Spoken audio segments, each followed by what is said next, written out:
I'm Sally Charlesworth, and today I'd like to show you how to make a variety of Christmas wreaths. As always, there's usually a cereal packet involved, and also I've got some florist wreath that you can choose to buy. And what I'm going to show you is one basic principle for each one, and then you can mix and match it how you like.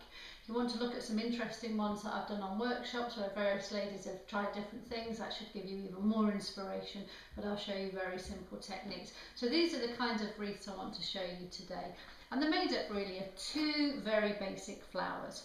And I'll show you this one first. These wreaths here are made, they're upcycled. This one was an old bag handle that I'd wrapped in fabric, but you could just as easily use your cereal packet, cut out a circle, either wrap it in fabric or literally you'll coat your cardboard like this one with flowers, and then you won't see the back anyway. So here's a really basic flower that I'll show you first, and this is so versatile to make all kinds of things. I've already got another video on YouTube which shows you how to make the Christmas trees that are behind me, and then use a very simple flower. Not only on those flowers, you can actually turn them then into little hanging Christmas decorations. What's lovely about these flowers is that you can make them out of old jumpers, t-shirt material. I'm using an old cashmere scarf. You can use wool scarves, cotton, anything really nice and easy to do.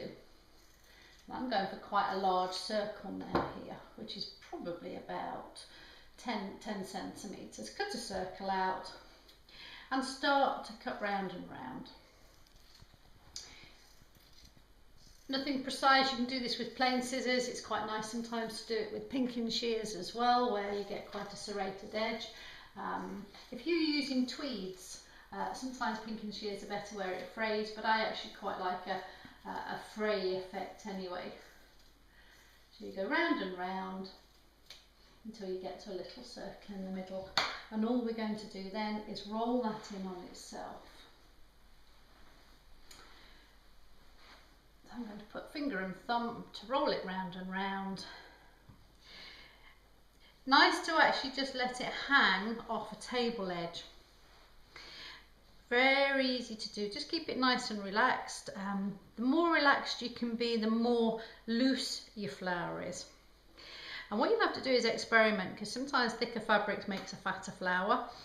Just try doing different things, but see how I've cut a wavy line and it tends to make quite a nice texture.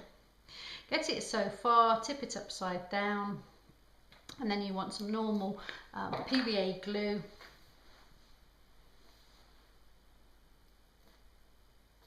Big blob of glue, stick its base on,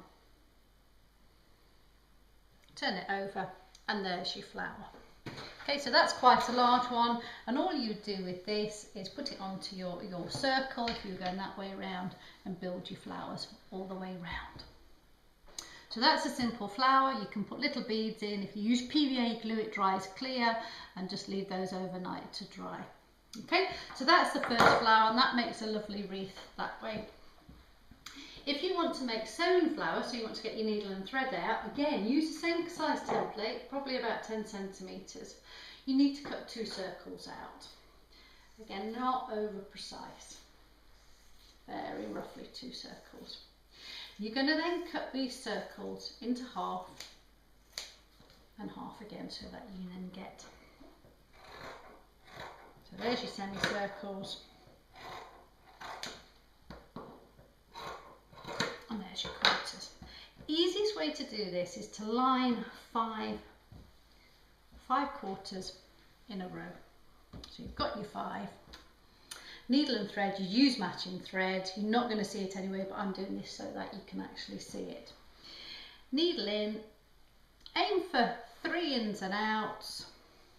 The stitch probably the same sort of size, and what happens then is you get a really neat flower. So if I pull that through, you can see what I've done there. Don't knot the end, just leave a nice little tail on there. You're going to go exactly the same again. So 1, 2, 3. And you do that on all your circles, and this is about as hard as it's going to get. So in, just count 3. Not overly accurate. aim that where your needle comes in, it comes out the other end, and you'll see why in a minute, because it does make a neater flower. So needle in on one side, 1, 2, 3. This is where it gets really nice and easy. Remember, you've got a loose end on the other side. I keep my needle on, it makes it a lot easier to knot. Watch it pull in, and there's your flower. So you're not seeing the stitching. Some fabric like this is brilliant, it holds itself as you've got it. If not, you need to get somebody to stick a finger on it. And there is your flower. And if you felt you needed to go around and make a tighter centre, you can. I'll just do one more knot to secure it. And then I would chop that off. And there's your flower. And then variations on this flower which are really nice is you might decide you actually want to make one of your smaller flowers like this one and stick it in the middle. So again, that's what this wreath is made of, variations, and you can just glue those on. The other alternative, if you wanted to make more of a petal that comes through the middle of it, turn one of your quarters into an ice cream cone, pass it through with the little hole you've still got left, pull it through, and there's a pretty little flower in the centre. You might then either want to stick a bead in there. So that's your simple flower. What you've also got here are rounded petals. Same flower, it is literally a case of when you've got your quarter, round it off. And when you pull that in, that creates a rounded petal. Another version of a flower is this one here, which makes more like a chrysanthemum, and that's taking your quarter of a circle. Remember, we had 5 in a row. This time you'd have 10 in a row. So when you then bunch that up, you get more of I think it's a chrysanthemum effect. So that's your flower. Mix and match these flowers into your wreaths. And then one last one, again, if you've started to enjoy making the flowers, is make a rag wreath. You're going to always be left with lots of strips of fabric. And this is where you would need to buy a simple wire wreath from a florist, probably about 50p, wire wreath.